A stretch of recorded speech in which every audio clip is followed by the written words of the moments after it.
Bonjour à tous et bienvenue dans votre journal de ce vendredi 25 avril. Ce soir, gros plan sur les élections européennes. Et oui, nous sommes à un mois exactement du renouvellement de nos députés. 9 postes sont à pourvoir dans l'Ouest. Tous les détails, c'est dès le début de ce journal. Ce soir également, un œil dans le rétroviseur. 1947-1996, visite de Marc en Vendée, déplacement de Jean XXIII puis de Jean-Paul II. Ils seront tous les deux canonisés dimanche à Rome. Et puis on va parler aussi un petit peu des vacances quand même. C'est le début des congés de printemps pour les petits Vendéens ce soir et la fin de ceux des Parisiens. On ira donc dans un parc d'attractions de Moutier-les-Mauffais. Le 25 mai prochain, nouvelle élection à laquelle nous sommes donc tous appelés à participer, les européennes 2014. Un seul et unique tour pour participer au renouvellement des eurodéputés qui nous représentent notamment au sein du Parlement de Strasbourg. Dans l'ouest de la France, 9 postes sont à pourvoir. Carle Laboureux. Bruxelles, en Belgique, c'est notamment ici que sont débattus le budget et les règles, autrement dit les lois de l'Union européenne, la politique agricole commune par exemple. Et dans un mois, c'est donc ici que siégeront pour les 5 prochaines années les 751 nouveaux députés européens, dont 74 représenteront la France. L'Hexagone est ainsi découpé en 8 circonscriptions avec pour chacune d'elles un certain nombre de sièges d'eurodéputés, 9 à l'ouest, comprenant la Bretagne, les Pays de la Loire et le Poitou-Charentes. À voter. Ces parlementaires qui, comme en France, élaborent, amendent et votent les propositions de loi sont élus en un seul tour de scrutin à la proportionnelle. Autrement dit, les quelques 400 millions d'électeurs des 28 pays de l'Union européenne ne se déplaceront qu'une fois aux urnes, entre le 22 en Grande-Bretagne et aux Pays-Bas par exemple, et le 25 mai en France notamment. Restera alors à voter pour une liste de candidats qui ont jusqu'au vendredi 2 mai pour se faire connaître auprès du ministère de l'Intérieur. Les eurodéputés qui alternent donc entre Strasbourg et Bruxelles jusqu'au 25 mai. La Vendée compte toujours un député européen. Il s'agit de Philippe de Villiers. Éducation maintenant avec les précisions de Benoît Hamon ce matin sur les fameux nouveaux rythmes scolaires. La journée à 4 jours et demi, qui je vous le rappelle, doit normalement entrer en vigueur dans toutes les écoles à la rentrée 2014. Le ministre de l'Éducation a donc expliqué ce matin que des adaptations allaient être possible. La concentration sur une seule demi-journée des activités extrascolaires ainsi que l'étalement des heures d'école sur l'année avec donc moins d'heures de cours par semaine mais aussi moins de jours de vacances pour compenser. Cette proposition ne change rien, elle conserve les mêmes difficultés organisationnelles et financières pour les communes et comme en Vendée, depuis 1992, nous avons une dérogation pour organiser la semaine sur 4 jours, la plupart des maires maintiennent cette position et souhaitent maintenir cette dérogation.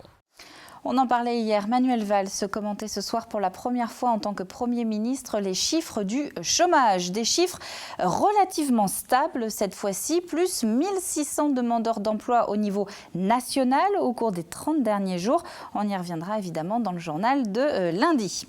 Pas de condamnation pour le groupe Bayer et son fameux Gaucho, ce pesticide très mauvais pour les ruches. Plus de 10 ans après les premières plaintes, le tribunal vient en effet de rendre un non-lieu.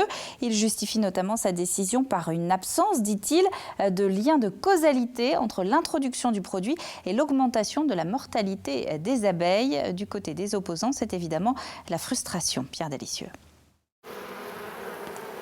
Le produit est interdit depuis quelques mois sur le territoire de l'Union européenne, mais les apiculteurs ne seront peut-être jamais indemnisés de la perte de leur cheptel. C'est ce qu'il ressort du non-lieu prononcé en faveur du Gaucho, pesticide commercialisé par Bayer. Une décision incompréhensible pour Franck Alétru qui fut à la pointe du combat des apiculteurs dès les années 2000. Franck Alétru qui refuse de baisser les bras. Il ne faudrait pas qu'il y ait un amalgame de faits, que l'on considère que ce jugement innocente le Gaucho. C'est loin d'être le cas. Ce n'est pas du tout le sens de ce jugement. Le jugement a été clair, il n'est pas seul responsable, il est donc responsable. Pour la justice, la communauté scientifique n'a pas démontré l'existence d'un lien de causalité entre l'introduction du gaucho dans les cultures agricoles et l'augmentation de la mortalité des abeilles. Une surmortalité pourtant liée pour les apiculteurs aux produits phytosanitaires comme le régent, le cruseur ou le gaucho. Du jour où le produit a été interdit, ainsi que les autres molécules voisines ou cousines, eh bien voilà ce que l'on a mis en évidence. Eh bien immédiatement, on s'est retrouvé avec des ruches, avec des abeilles, des hausses avec du miel, et pas qu'un peu, vous voyez. Les apiculteurs veulent faire appel de la décision et se prononcent pour la création d'un tribunal européen de l'environnement, une urgence selon eux. Les mytiliculteurs de la baie de l'Aiguillon, eux, ont reçu ce matin la visite de Christophe Clergeau. Le premier vice-président des Pays de la Loire est allé à leur rencontre un mois après les premiers constats de surmortalité dans les bouches chauds. Un déplacement pour annoncer une aide de la région, notamment financière, aide qui doit compenser une partie de la baisse des revenus. Il y a 3 étapes dans la démarche sur laquelle on s'est mis d'accord ce matin. Les mesures d'urgence financières, ensuite activer tous les dispositifs de l'État pour prendre en charge les pertes ou alléger les charges sociales, par exemple, des entreprises. Et puis il y aura forcément besoin d'une mesure complémentaire qu'il faut construire, qu'il faut faire accepter par Bruxelles pour compléter les financements d'État et permettre de remettre à flot les entreprises concernées. Alors concrètement, un prêt à taux zéro de 125 000 € va notamment être proposé aux conchiliculteurs concernés. La région des Pays de la Loire a également lancé une concertation avec son homologue de Poitou-Charentes, touchée elle aussi par cette surmortalité des moules dans le nord de la Charente-Maritime. De nouveaux lauréats pour les trophées à venir. Les trophées à venir, ce sont ces bourses décernées tous les ans à des jeunes porteurs de projets sociétaux ainsi qu'à des jeunes créateurs ou repreneurs d'entreprises vendéennes. Une centaine de dossiers a été reçu cette année, 8 ont été primés. Le cru 2014, il est dans la norme de ce qu'on a connu jusqu'à maintenant, c'est-à-dire un très bon niveau des dossiers, où il y a beaucoup de réalisme dans les projets, on n'est pas dans le rêve, et en même temps ce qui est très agréable, c'est la passion qui est mise dans ces dossiers. Alors parmi les lauréats, on retrouve notamment l'équipage 4L Trophy de la Petite Jeunotte qui décroche le trophée jeune, au Cours des Halles aussi pour le trophée commerce avec la reprise de l'épicerie de Saint-Laurent-sur-Sèvre, ou encore Aurélia Saurin qui est une des rares femmes patrons pêcheurs, la première même dans le port de l'Herbaudière, et qui remporte cette année le super trophée. Fin de semaine très importante pour les catholiques du monde entier. Dimanche, 2 papes vont être canonisés, Jean-Paul II et Jean XXIII. Ils vont donc tous les deux devenir des saints, respectivement 9 et 51 ans après leur mort. Autre point commun entre les deux souverains pontifes, ils ont passé un petit peu de temps en Vendée. Grégoire de Châtillon. C'est en qualité de nonce apostolique qu'Angelo Giuseppe Roncalli se déplaça en Vendée. Le futur pape Jean XXIII, que l'on peut voir ici lors d'une fête de la mer au sable, est venu à 3 reprises dans le département, en 1947, 1949 et 1950. Il s'arrêta à Luçon, mais aussi à Chavagne-en-Paillé, à la Rabatelière, aux Herbiers aussi, pour bénir le nouveau petit séminaire de la ville, devenu plus tard le lycée Jean XXIII. Il fera également une halte à Saint-Laurent-sur-Sèvre à la rencontre des communautés montfortaines. Celui qui fut le pape du Concile Vatican II de 1958 à 1963 a été béatifié en l'an 2000 par Jean-Paul II. Tous les deux sont venus à Saint-Laurent-sur-Sèvre. Le pape Jean-Paul II, lui, c'était en 1996. Bertrand Lemaire, responsable de la librairie religieuse de la commune, se souvient. J'attendais ça depuis 15 ans. Moi, je me dis, Jean-Paul II viendra. Et c'était ce jour-là. C'était une joie, plutôt une joie intérieure, vous voyez, qu'une joie extérieure. Ce 19 septembre, le temps était gris, Jean-Paul II était souffrant, il se fera opérer de l'appendicite quelques jours après sa visite. C'est lui, à titre personnel, qui avait souhaité venir ici pour se recueillir à la basilique sur le tombeau de Saint-Louis Grignon de Montfort. 10 ans avant, j'ai eu l'occasion de le rencontrer et je lui ai dit, Saint-Père, les Vendéens vous attendent. Il m'a dit, ah, Saint-Louis de Montfort. Il était passionné par Saint-Louis de Montfort. Il a dit, Saint-Louis, Marie Grignon de Montfort a été pour moi une référence significative qui a illuminé les moments importants de ma vie. Ces 2 papes que la Vendée n'aura pas laissés indifférents deviendront dimanche Saint Jean XXIII et Saint Jean-Paul II. Pour vivre la canonisation des deux papes ici en Vendée, pour la vivre d'ici, puisqu'évidemment la canonisation elle se fait à Rome, Saint-Laurent-sur-Sèvre organise dimanche une journée Saint-Jean-Paul II et Saint-Jean XXIII. Bruno Retailleau, lui, est un des 5 parlementaires invités par Manuel Valls pour faire partie de la délégation officielle française qui sera justement à Rome dimanche. Alors la Sainte Delphine, elle, c'est le 26 novembre. D'ici là, oui, vous ne le saviez pas peut-être, Delphine. Je le savais, mais on a le temps encore. D'ici là, on va quand même ouvrir ensemble l'agenda des sports du week-end, Delphine. Et on va commencer avec des sports nautiques. Oui, avec tout d'abord de la nage avec palme. C'est samedi au Sable d'Olonne et c'est la 7e traversée de la baie. Sauf que cette année, elle aura finalement lieu au lac de Tanchette en raison de la tempête annoncée ce week-end. 2 courses sont proposées aux nageurs, l'une de 2 km ouverte à tous et l'autre de 6 km destinée aux licenciés. Alors, il y aura de la voile aussi. Ça, c'est à partir d'aujourd'hui au Sable d'Olonne. Avec la 46e édition de la course croisière organisée par une association d'étudiants de l'école des hautes études commerciales. Il s'agit d'une régate qui réunit près de 160 écoles et 22 nationalités. Ça dure jusqu'au 3 mai. La course EDEC dont on reparlera juste après cet agenda. Un autre sport d'eau à présent, Delphine, toujours en Vendée, et c'est de l'aviron. Une compétition a lieu samedi sur le site de l'école de voile du Moulin-Papon à La Roche-sur-Yon. Une centaine de jeunes rameurs venus de toute la région seront présents. Début des courses à 10h. Et donc, ça se passe à Moulin-Papon, à La Roche-sur-Yon. On continue avec des baskets aux pieds maintenant, puisqu'on va parler de course à pied. Il faudra de bonnes chaussures samedi pour courir le 10 km des Sables d'Olonne. Le parcours commence au pied de la Tour d'Arundel, direction le Prieuré Saint-Nicolas, aux abords de la Côte Sauvage, puis demi-tour vers les quais de la Chaume et enfin arrivé à Port-Olona. À noter que cette épreuve est qualificative pour le Challenge de Vendée, départ à 17h.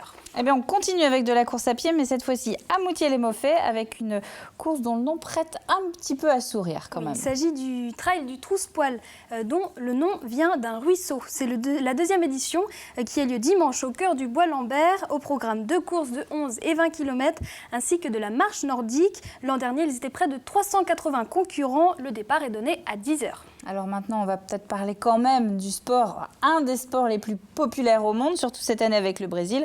On parle évidemment de football. Et il y en aura ce soir à Luçon, puisque l'équipe reçoit Carquefou, donc c'est à 20h le coup d'envoi.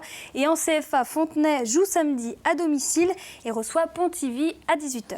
Un autre sport pratiqué en Vendée, c'est le basket, avec je crois une très belle affiche ce week-end à La Roche-sur-Yon. Oui, les joueuses de la Ligue 2 féminine de La Roche-sur-Yon, qui sont 2e du classement, vont jouer contre le leader de la poule, l'équipe de Calais. Et en nationale de masculine, Chaland joue son dernier match à domicile et reçoit Pornic. Allez, on continue. Cet agenda est décidément très chargé, Delphine. On passe au volley et ça, c'est samedi soir. Oui, là, en élite masculine, les Herbretais qui jouent leur 7e journée de play-off rencontrent Saint-Quentin à 20h30. C'est bien sûr au gymnase de l'Amiral. Et puis, on va quand même terminer, il faut bien, à un moment. Et vous voulez quand même nous parler d'Ultimate Frisbee. Et oui, c'est parce que la Vendée, c'est l'un des départements qui compte le plus d'équipes pratiquant ce sport. Et ce week-end a lieu le championnat de France d'Ultimate Frisbee au Clouseau. 12 équipes sont représentées. Début de la compétition samedi à 10h.